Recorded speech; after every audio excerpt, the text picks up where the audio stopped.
A queda de El Mencho e o colapso da segurança no México. Quando um dos homens mais poderosos do crime organizado cai, o país inteiro sente o impacto. Nem todos entram para a história por feitos heróicos. Alguns entram porque representam o lado mais sombrio de uma nação. Nemésio Oseguera Cervantes, conhecido como El Mencho, nasceu em uma região rural do México. Sua trajetória começou longe dos centros de poder, marcada por dificuldades econômicas e caminhos que o levaram ao envolvimento com o crime ainda jovem.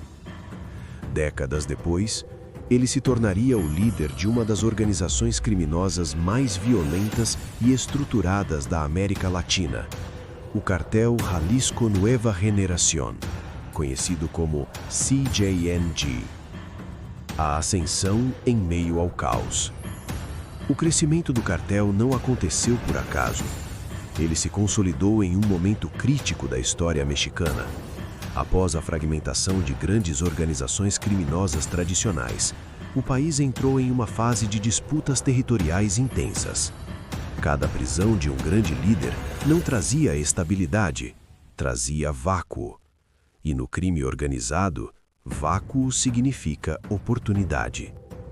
O CJNG cresceu nesse cenário, expandiu rotas estratégicas, fortaleceu presença em diversos estados e desenvolveu uma estrutura descentralizada, baseada em células operacionais capazes de agir com autonomia. O problema deixou de ser apenas tráfico de drogas, passou a ser poder paralelo. Quando o Estado perde espaço. Em regiões onde o Estado era ausente ou frágil, organizações criminosas passaram a exercer controle territorial indireto. Impunham regras, influenciavam economias locais e estabeleciam sistemas próprios de autoridade. Esse é o ponto mais preocupante. Quando o Estado falha em garantir segurança e estabilidade, outra estrutura ocupa o espaço. Durante anos, o governo mexicano intensificou operações militares para conter o avanço do cartel. O exército mexicano foi mobilizado em ações diretas contra grupos armados. Confrontos se tornaram frequentes. Operações de inteligência foram ampliadas. Mas o combate era complexo. O CJNG já não era um grupo improvisado. Possuía logística sofisticada, armamento de alto calibre, rede financeira estruturada e capacidade de resposta rápida. Eliminar um líder não significava desmontar a engrenagem. Então, veio a notícia que abalou o país. Autoridades mexicanas confirmaram oficialmente a morte de El Mencho durante uma operação militar, após meses de monitoramento e inteligência estratégica. O anúncio foi tratado como um dos maiores golpes contra o crime organizado nas últimas décadas. Para muitos, era o símbolo do fim de uma era. Mas o que aconteceu depois revelou algo ainda mais profundo. O impacto imediato. Nas horas seguintes ao anúncio, diferentes regiões registraram bloqueios de estradas, incêndios de veículos e confrontos armados. Comunidades viveram dias de tensão. Escolas suspenderam atividades. Comércios fecharam as portas. O medo voltou às ruas. A reação demonstrou que a organização mantinha capacidade operacional mesmo sem sua principal liderança. Isso levantou uma pergunta incômoda. O problema era apenas o homem ou o sistema que ele ajudou a consolidar?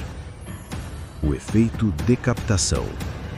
Especialistas em segurança chamam essa estratégia de decapitação, eliminar chefes do crime organizado na tentativa de enfraquecer suas estruturas.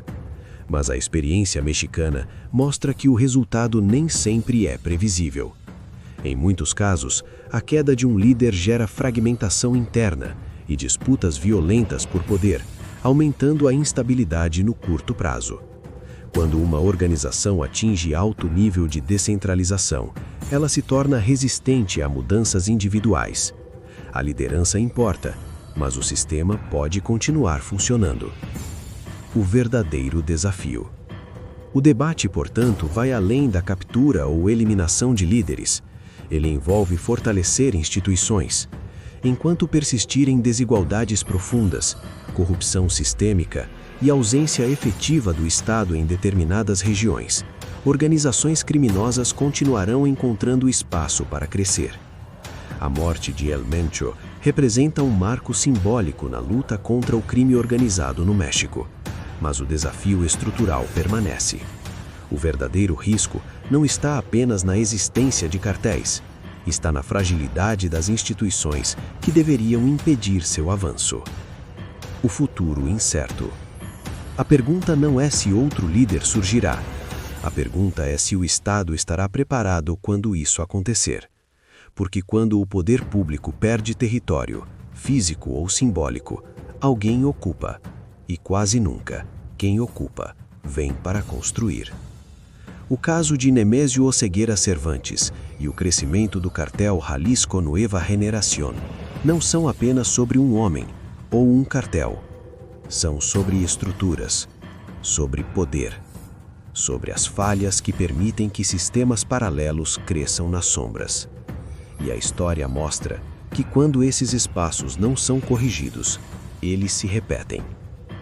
Se você quer continuar entendendo os fatos que moldam o mundo, sem superficialidade, sem sensacionalismo, mas com análise profunda e contexto real, se inscreva no canal e ative as notificações.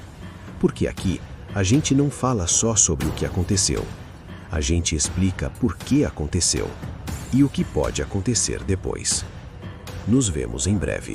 México. Quando um dos homens mais poderosos do